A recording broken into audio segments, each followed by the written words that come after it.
Hey, good Tuesday evening, everyone. State Representative Brad Halbrook with a Tuesday night edition of the Illinois Freedom Caucus Roundtable as we continue to carry the banner for truth, logic, and common sense throughout the state of Illinois. Tonight, I'm joined with Representative David Freese from the southwest corner of the state, Representative Dan Caucus from Decatur, kind of in the center part of the state, and State Director Colin Mosley from the southeast corner of our great state of Illinois. Welcome, gentlemen.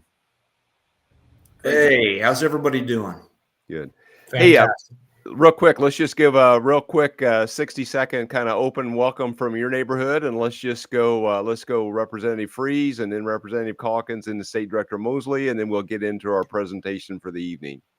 Hey, Dave Freese here, 115th, all of Randolph, Perry, in Monroe County, and a couple other towns and side communities.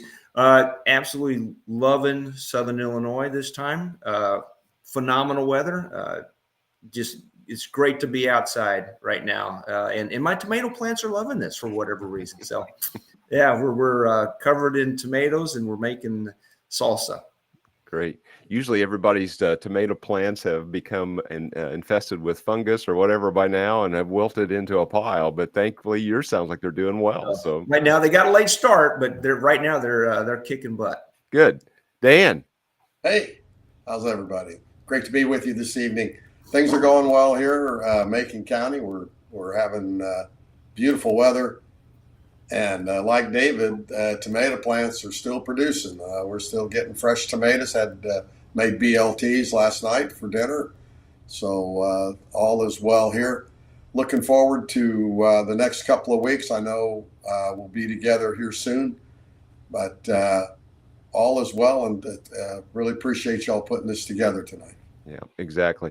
Well, gentlemen, we've been on the road the last couple of weeks. We've done a couple of town halls kind of up in the northeast corner of the state. And Director Mosley, thanks for setting that all up and setting up tonight's live stream. Kind of kick us off and welcome here this evening.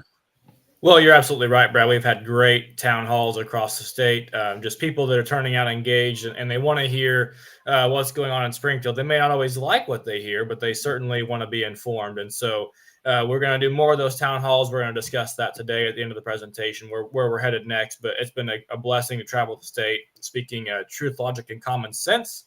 And so, you know, to everybody, I'll chime in on the tomato plant conversation. My tomatoes got planted late too, but they're doing really well. You know, they're growing as fast as our national debt, and my watermelons are turning out good too. Now, my corn and my beans performed about as well as the evidence-based funding formula for Illinois education. They got mowed down pretty quickly. Just it was too wet.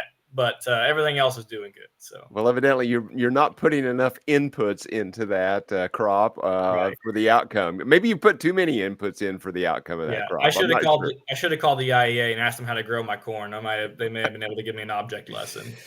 Yeah, well, that's been interesting discussion also. Well, hey, gentlemen, let's get into our slides for this evening. And to that point, so DNC took the stage last night in Chicago. And it's turning out to be a disaster already. Let's go right into our next slide. And wow, what a place to have the Democrat National Convention in the murder capital of the nation. And we continue to see that they kept the shooting gallery wide open going in this past weekend. Yeah, it's really sad. I mean, having lived in the Chicago area, I went to law school in Chicago, worked downtown for several years before coming back to God's country. It is really sad to see what the Democrat policies have done, not only to our state, but specifically to Chicago. It is an absolute disaster and sad, really is sad. And I really feel sorry for anybody that lives in Chicago. Mm-hmm. Yeah. Well, I totally agree. I mean, and we've said this before, we can say it again. Chicago could be a beacon. Illinois could be a beacon. Oh. There's every opportunity there for it to be a thriving place. Yeah, sure. You're always going to have some crime. You put that many people together in one place, you're going to have some crime. But when you have absolutely no desire to control crime, it's out of control. So fill the place up with, tens of thousands of illegal aliens. Yeah, that's going to help. No job opportunities. I mean, I say none. They're, minimum wage or low wage opportunities for the most part. You have a failing education system who produces young people who can't read, write, or do math. Mm-hmm. And the only thing, it leads to chaos. And that's what we're seeing, unfortunately. I mean, it's 30 years of Democrat rule in Chicago. I mean, every major elected official in Chicago has been a Democrat. Mm-hmm. Right. We've had African-American leadership in the police force. It's been it's a disaster. And then for Joe Biden last, Monday night to stand up and talk about gun control. And he was right. He said one of the things that he said last night about when he was talking about, gun control, crime, is that the young black men are more likely to die from a gunshot by another black man than any other cause of death for young people. And none of those folks are FOID card holders, concealed carry card holders. So the problem isn't the legal gun owners. Again, the problem is the lack of opportunity, the crime, the lack of their legal system holding people accountable. I mean, look at that. 33 people last week. 33 people shot. Fortunately, only one died. But still, those families, I mean, it's a social crisis. And gun confiscation and assault weapons bans, none of that is going to affect what's going on in our major cities. It's not going to happen. It has zero effect. Mm-hmm. Well, and I think this quote here, John Tillman of the American Culture Project, talks about more and more Chicagoans no longer see a future here with 9 consecutive years of population decline. The soaring crime, failing schools aren't the only culprits either. Democrats have pursued their wildest tax dreams in both the city and the state. We see these 3 billboards on the right here that are posted by wire points that it talks about the jobless rate. Nation's highest, the doubling of the gas tax, second highest in the nation, and the outmigration of jobs. And this is just 241,000 people just in the last 4 years. It's the 3rd worst in the nation. I mean, it's all these crazy policies that Springfield or the majority party thinks that, this is going to make it better, and it's absolutely not. I'm sure if you ask J.B. Pritzker, Chicago's growing. Because Illinois is growing too, according to J.B. Pritzker. I mean, but the other thing that I think is so important to know about all this stuff is there's not a single thing on this list that is not a result of bad public policy. Mm-hmm. And the people that have been in charge, I think Dan said it, people, decades. Mm-hmm. Where's the accountability? It's the definition of insanity to keep electing liberals and think they're going to solve your problems. These people have legislated their friends and neighbors into poverty, into unsafe neighborhoods, into failing schools. Nothing's going to change about their agenda, certainly not with the Harris Walls ticket at the top of their list. I mean, right. It's the definition of insanity to keep electing people that are doing this to you. Right, exactly. Gentlemen, let's go to the next slide here. Maybe. There we go. Hey. So chaos. Wow. The protests. And of course, one of the commentators I heard on Monday says, there's always protest around Democrat national conventions. And then you add in the fact of Chicago. So it's like a twofer that you get in Chicago. Yeah. And it's really, they're haters. I mean, there's really no other way to put it. I really think they're just miserable people.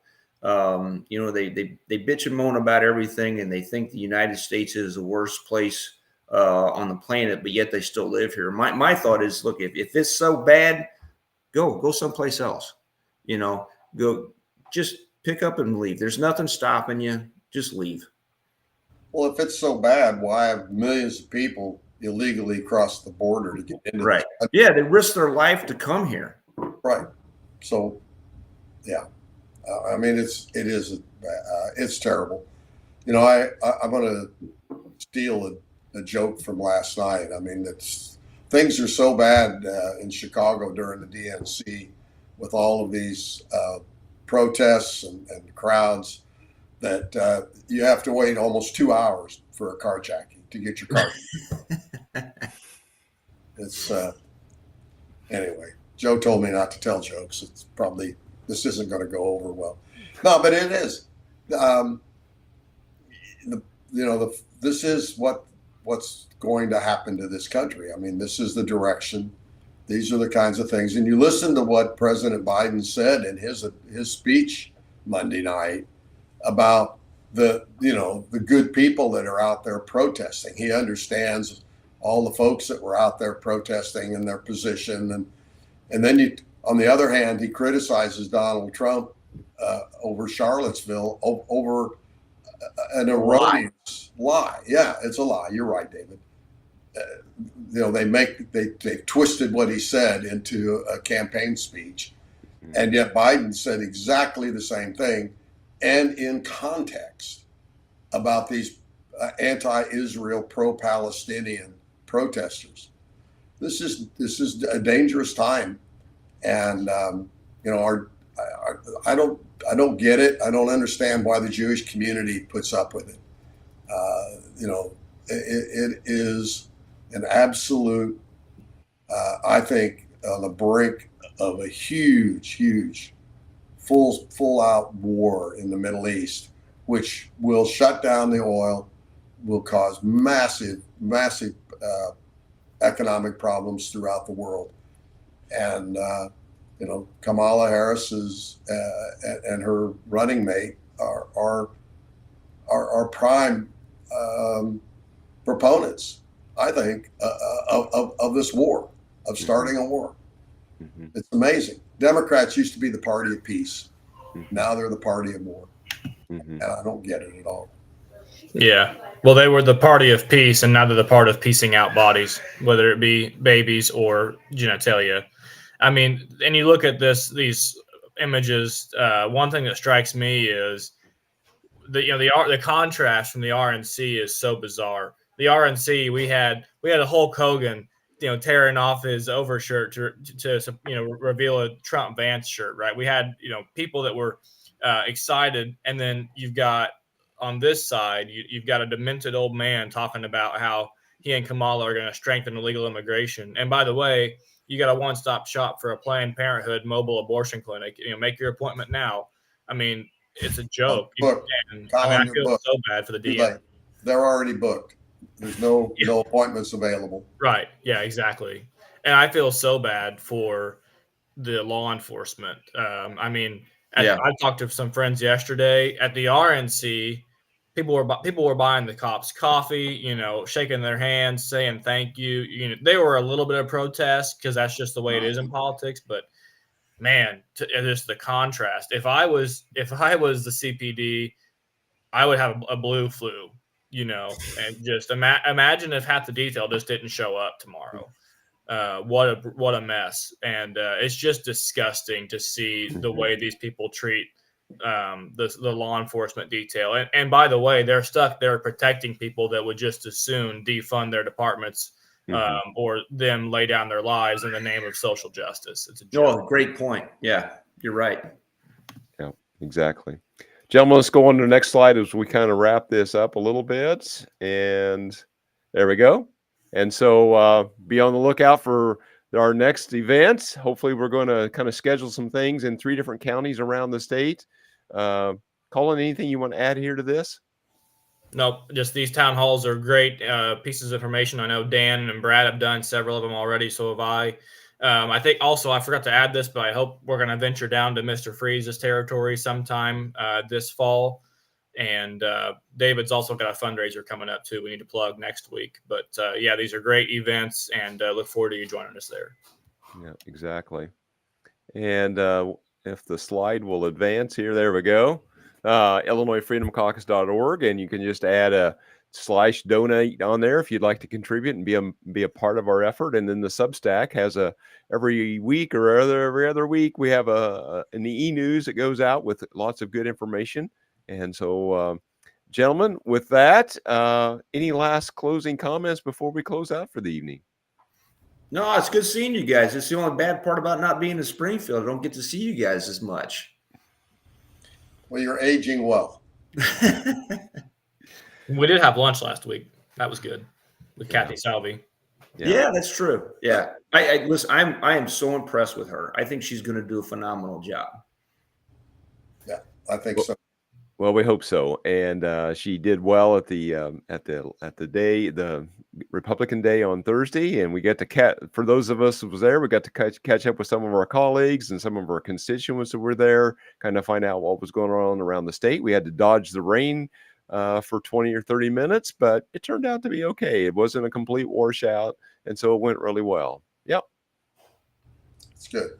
All right. As always, ladies and gentlemen, we appreciate that you'd like, share, follow, and subscribe to our content to help us overcome the algorithmic gods of the big tech overlords.